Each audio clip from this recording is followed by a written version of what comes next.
Hello, everybody, and welcome to Mrs. G's Story Time. We are reading Where the River Begins by Patricia St.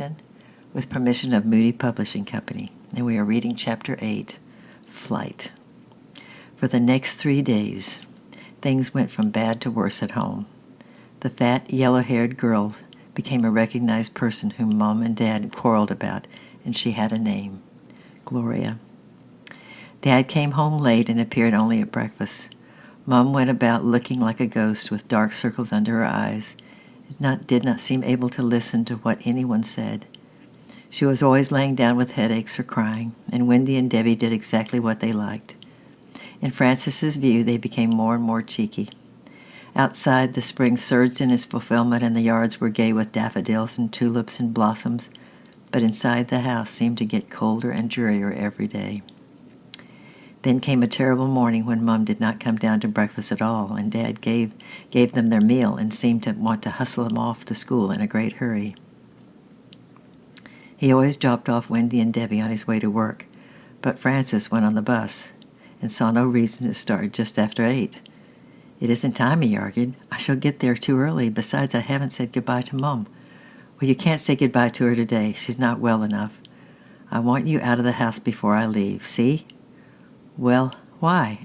And anyhow, it's too early for Wendy and Deb. You needn't be at work till 9. "Look here, Francis, will you stop arguing and go? I'm not going to work today. I'm coming back to take Mom to the doctor. She's very unwell, so don't make things more difficult than they are. You're holding up everything as usual. Get out." He got out in a hurry because he did not want Dad to see his tears welling up and overflowing. It was all Dad's fault, he thought, that Mom was ill. It all had something vaguely to do with Gloria. She was rich and inattentive at school and had a bad conduct mark, but he did not care. He wanted to go home, but when he rushed into the house at 4 o'clock, there was old Mrs. Glengarry washing dishes at the sink, and Wendy and Debbie, quiet and well-behaved, cutting out paper dolls' clothes at the kitchen table.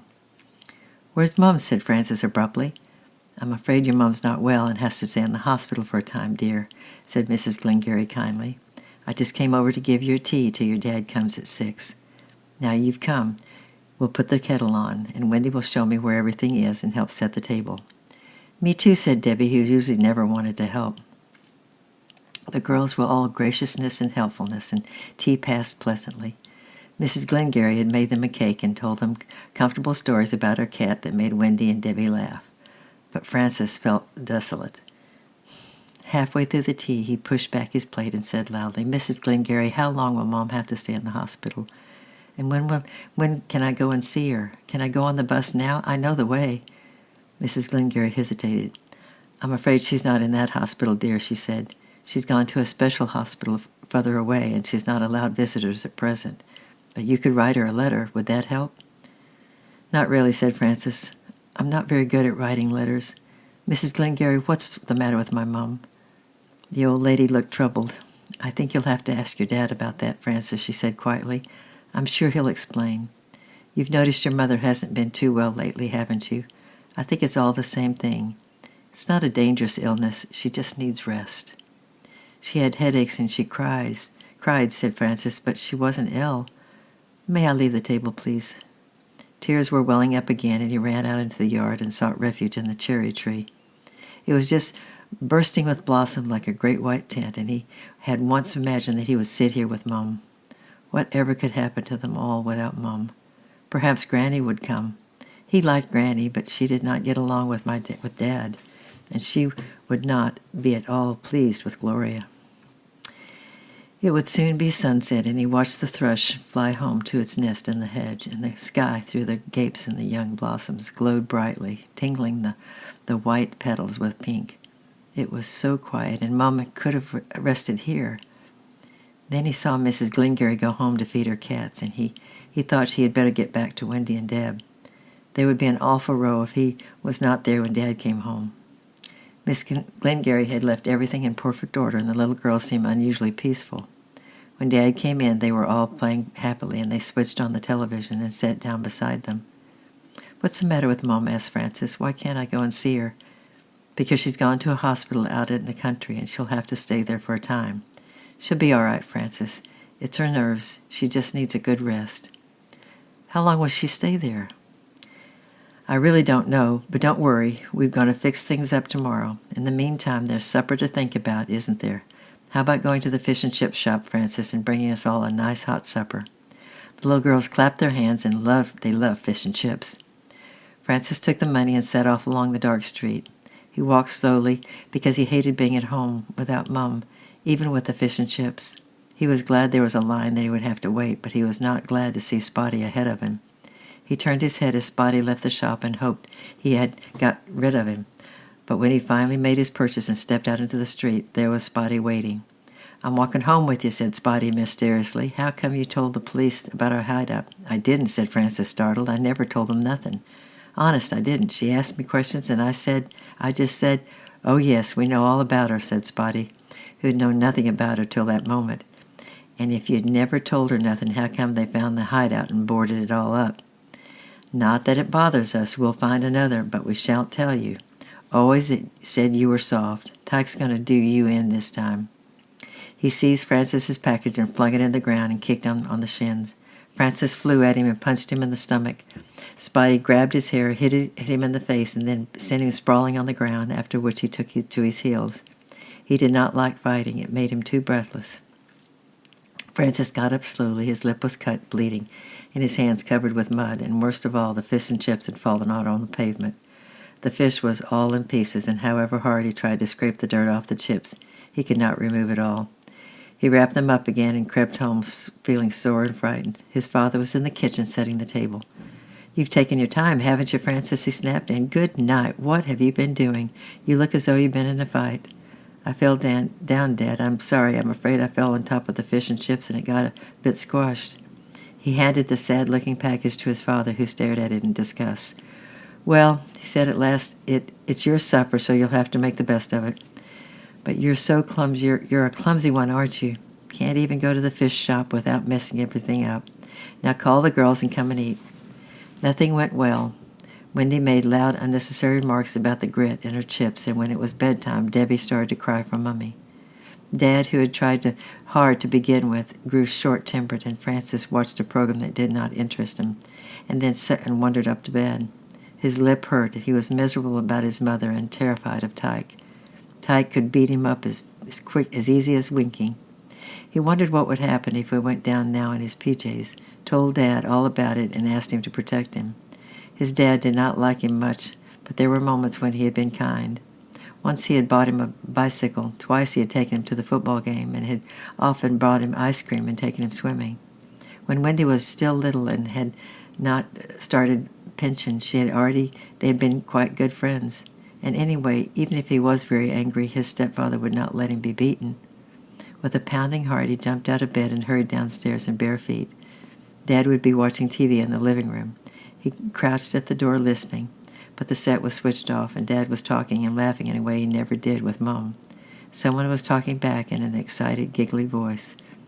"I suppose Gloria come to visit him," thought Francis. I'll have to wait. I'll leave the bedroom door open, and then I'll hear when she goes." But he never heard her go, for he fell fast asleep, and the next morning they went off to school in a hurry, and there was no chance to talk. Francis spent his time out of the class, keeping well out of Tyke's way, and he jumped on the bus the minute the school was over and ran all the way from the school bus stop. It was a warm, sunny day, and the girls were playing in the yard. "Dad's got a visitor," said Wendy. "We can't have tea till he's gone." "Did you mean she?" asked Francis rather drearily. It was getting to be too much of a good thing. "No, it's a he. Dad called him Dr. Somebody. They're in the living room, and you've got to wait."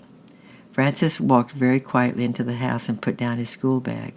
The living room was not quite shut, and he stood resilient in the hall. He could hear most of what they said, and if this was a doctor, then he wanted to hear. "I believe there's some talk of a divorce, isn't there?" Mr. West said with an even voice.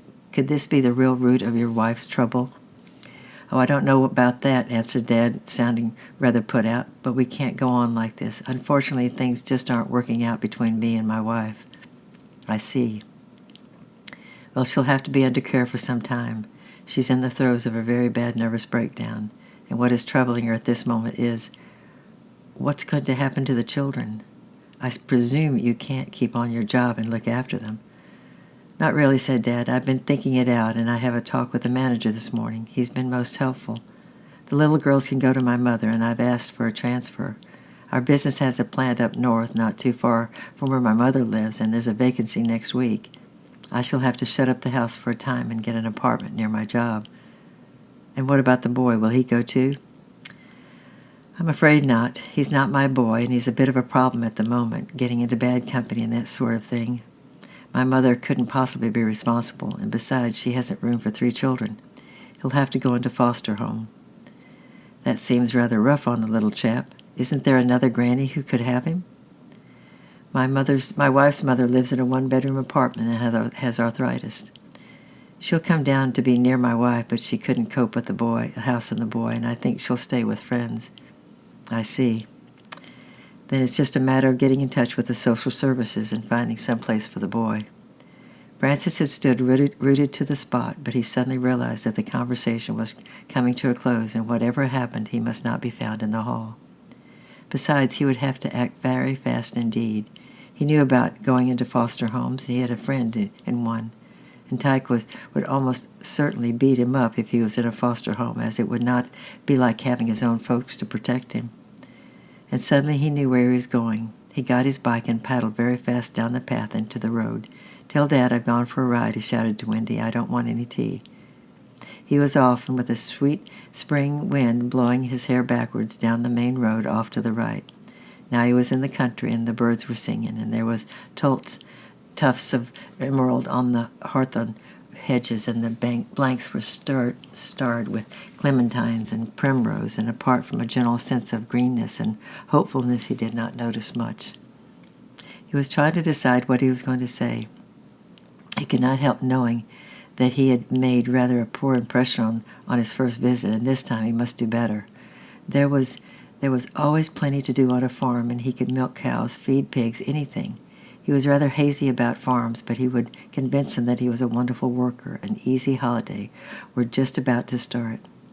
If only he could keep out of Tyke's clinches till then, he would be safe.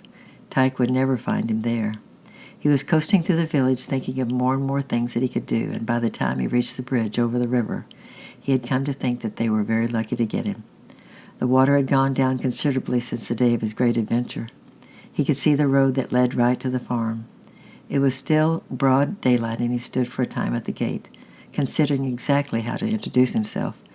"I've come to help you with the cows." But the cows, lying peacefully in the daisies, did not look as though they needed any help at all. "You'll need some weeding done now there's spring coming, or I thought you might like an extra boy on the farm. Any of those might do," he would decide when he got there. He stuck out his chest, marched up the path, and knocked loudly on the door. The farmer opened it and found himself looking into the face of the small boy with a swollen lip and a very bright, anxious brown eyes, who seemed vaguely familiar. Francis, looking up at the large, friendly figure of the farmer, suddenly forgot all about his fine speech. His eyes filled with tears again. "I've got to go to a foster home," he blurted out. "I just wondered, do you think you could possibly care for me?" And on Monday we'll read Chapter 9, The Refuge. I love you. I'm praying for you, and we'll see you on Monday.